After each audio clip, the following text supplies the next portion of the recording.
Salut, dans cette vidéo, je vais vous montrer comment régler l'effet de levier sur Scalable Capital. On va dans l'appli Scalable Capital et on clique sur Rechercher en bas au centre.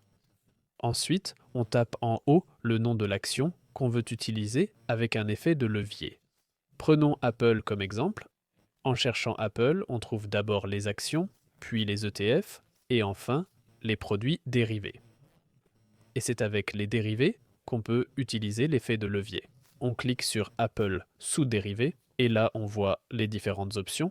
Il y a des knockouts, des warrants, des certificats à effet de levier et on peut choisir le levier, le seuil, etc. Il vaut mieux se renseigner sur ce que tout cela signifie exactement. Je peux vous donner un exemple avec les knockouts.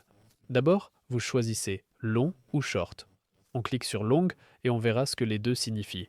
En gros, long on parie que le prix monte, short qu'il baisse. Pour long, on clique sur levier et on choisit entre 7 et 10. On applique et on voit les leviers. Ici par exemple 7,1. Il y a un autre, mais ça serait trop long à expliquer maintenant.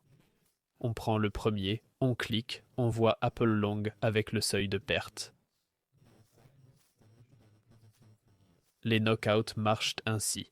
On garde l'action jusqu'au knockout où on perd tout. En bas, on revoit Apple Long à environ 187 $. C'est 10 € plus bas, soit environ 7%. Voici comment ça marche. Si on achète pour 100 € et que l'action monte d'1%, avec l'effet de levier, elle monte de 7% pour vous. Mais attention, si l'action baisse d'1%, elle baisse de 7% pour vous. Ça peut baisser jusqu'à 100% de perte, ou vous perdez votre mise sans vous endetter. Si vous êtes sûr de vouloir procéder, cliquez sur Acheter. Ensuite, vous devez indiquer votre expérience d'investissement.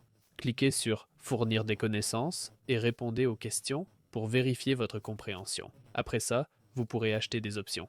Je vous conseille de le faire uniquement si vous maîtrisez vraiment le sujet. Si cette vidéo vous a aidé, n'hésitez pas à liker. À bientôt.